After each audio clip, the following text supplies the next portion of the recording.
Hi everyone, Gabby here.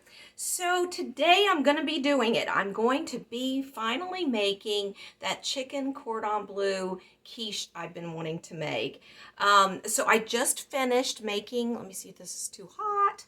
I just finished making the pie crust for this really deep pan, and I'll link the easy pie crust that I make in the description. It's really easy, but I want to come on here and just show you the pie crust, and then I'm going to cut up everything and get it all ready, and then I'll come back with you whenever I'm putting it all together. All right, guys, this is what I'm going to be putting in the chicken cordon bleu quiche. So I already have some ranch chicken that I had baked, so I'm going to cut that up and put in it. I got some of the deli Swiss cheese. I'm going to use a few slices of this Canadian bacon.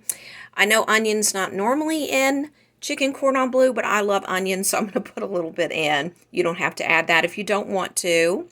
And then, of course, 4 eggs, and I'll be using a cup of half and half. And then the pie crust is over here cooling, okay? So let me get this stuff chopped up. Hey everyone, so I'm ready to start putting together the quiche. Just whisk together the eggs. Just whisk those up a little bit. I did put a little bit of salt in the eggs, so you can always do that. Or pepper as well if you want. I'm not putting any pepper in it right now. I can always put pepper on it later if it's not got enough flavor for me. And then I'm just going to pour in the 1 cup of half and half. Whisk that together. Now, you know, I notice some people do just dump everything in and stir up the mixture together to put in their quiche, and I haven't ever tried that yet. I might try it in the future when I don't want to make sure everything's layered like I do on this. Maybe I'll try that with my sausage, egg, and cheese quiche, where you can just mix the sausage and, you know, you fry up the sausage first and put that in. So first I'm going to put in a little bit of the egg mixture into the bottom, layer everything together. Yeah, the last time I made a quiche, it kind of overfilled, so I just thought this time I'm just going to go ahead and use this deep dish pie pan anyways. Yeah, see, I just swish it around in the bottom in there, okay? So first I think I'm going to put a layer of the onions in here. I'll put a little bit of layer of the onions first. Chop those up. You know what, you guys? I have to ask you a question. I'll take a poll with you, if you don't mind me asking. I notice a lot this year and last year, too, that I saw a lot of things when I was out and about, you know, shopping, or even when I got some Christmas cards. People use the word Xmas and instead of Christmas, and I'm just wondering why that is, because I mean, that's kind of like Xing out Christ's name, isn't it? I mean, wouldn't it be, there's the oven, 375 to start, and then I'll turn it down to 350 after 20 minutes. But to me, that feels like somebody wrote happy birthday X on it. I mean, wouldn't that be awkward? I don't know. I just told my daughter, don't ever teach that to my grandson, that it's okay to just write Xmas, because I don't feel like it is okay. I feel like you should use Christ's name. It's Christmas. It's his birthday. Hi, everyone. So while I'm waiting for the quiche to get done, I thought that I would look up on my phone where this term Xmas came from. And it does say on the internet that that came from X in Greek is meaning CHI. It's some big long explanation that I'm not really understanding myself. If you just walked out onto the street and ask a 20-something-year-old, why do you write Xmas, or have you seen that term, or you heard that term, what do you think it means? I seriously doubt that any of them would say, oh, it's because of the Greek letters mean this and that and stuff. So I think it's important to keep Christ in Christmas. So let me know what you think, but I just to be clear, I just wanted to make sure that I did look it up and get an idea if there was some explanation behind it.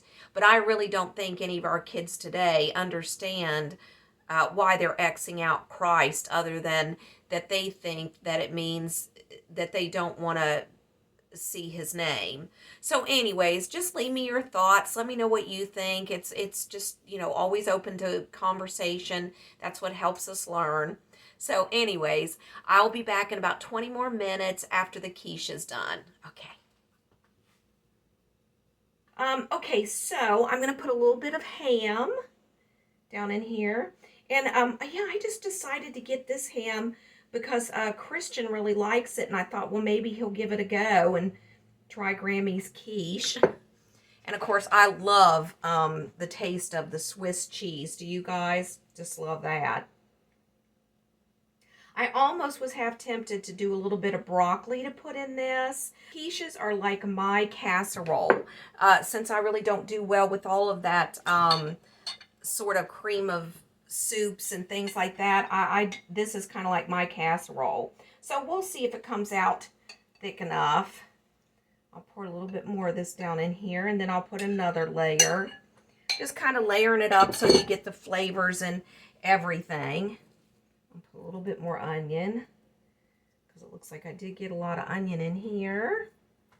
One of those under-the-counter lights that you can, I thought that would be nice to have an under-the-counter light up here, so it would brighten up my space when I'm doing my little videos. What do you guys think? Does it seem dark to you, or it seems fine? I'll put a little bit more cheese in here. I am going to go ahead and put a little bit of broccoli in this because it just seems like that it's not full enough to me. You know, the last time that I made the quiche, it overflowed because I had so much bulk to put in it. So tonight it doesn't seem like it's enough. So I'm going to put a little bit of broccoli in it. So I guess we won't be able to really call this chicken cordon bleu. We'll just have to call it, well, I don't know. I guess the broccoli could be your side that you have with the, maybe we can.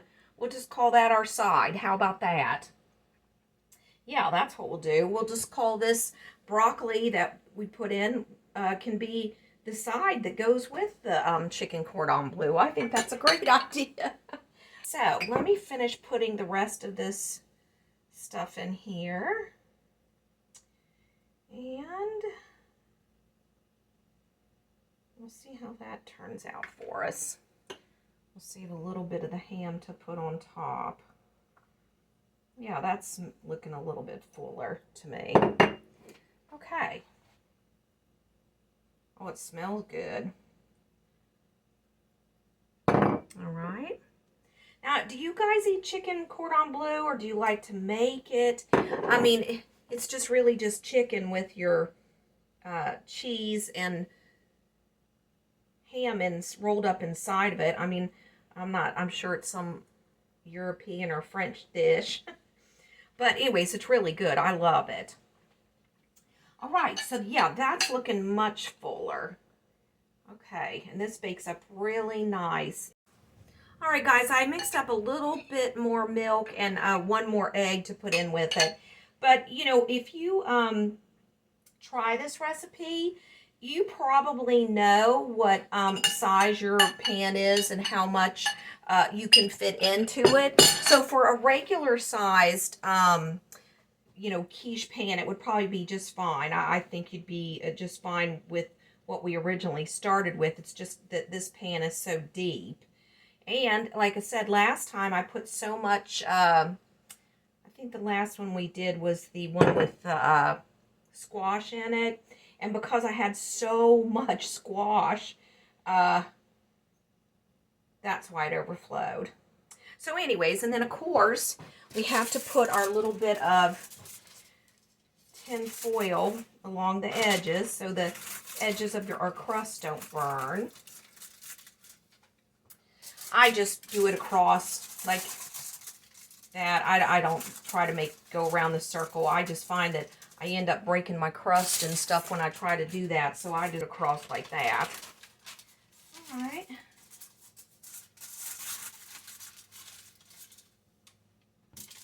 And then it probably will have to bake for a good hour and a half, I'd say, before I take it out and check it, because, you know, it's so deep.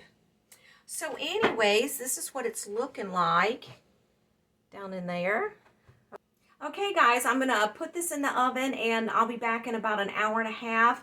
I'll put it in there at 375 and bake it for about 20 minutes, and then I'll turn the oven down to about 350 and let it bake for another hour. And then I'll come back and we'll give it a taste. I think it's going to be great. Hey, everyone. Quiche is done. I'd let it cool down for just a few minutes.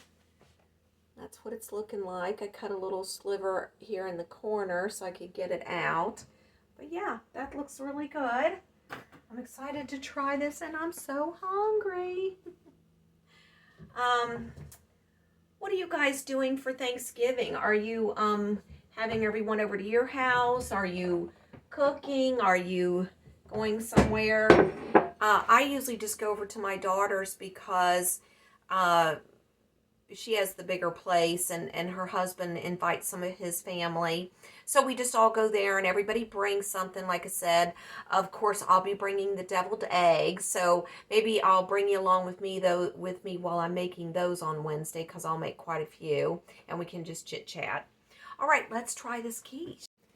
Okay, everyone, you can see there the layers of stuff in it with the ham and everything. So let's give it a taste. It smells wonderful. I've never met a quiche I didn't like. Oh yeah, the crust looks really good.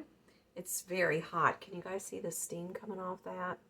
I am glad I put that little bit of broccoli in it, because it still didn't bake up all the way to the top, but it just has a little bit of extra crust on it. Next time I'll know.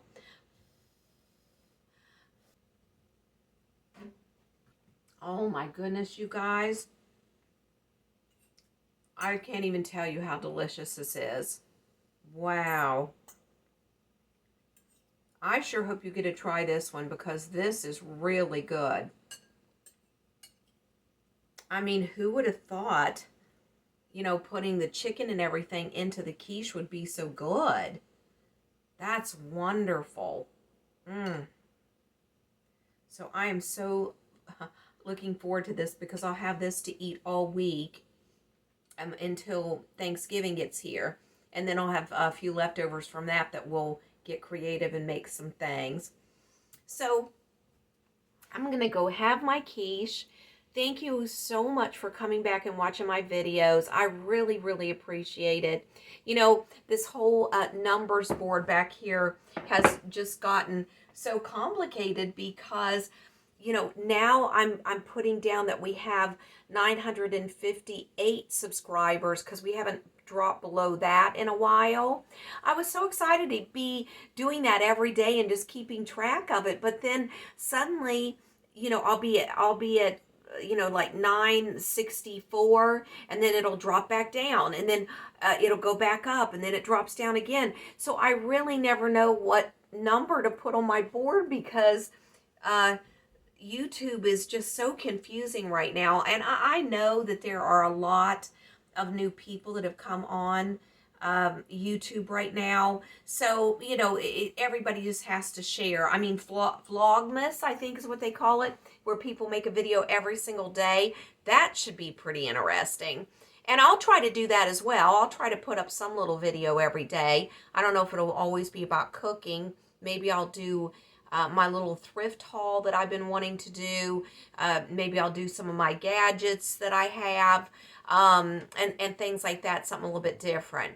But anyways, this is Gabby. I'll be back again later, and I hope you will be too. Bye.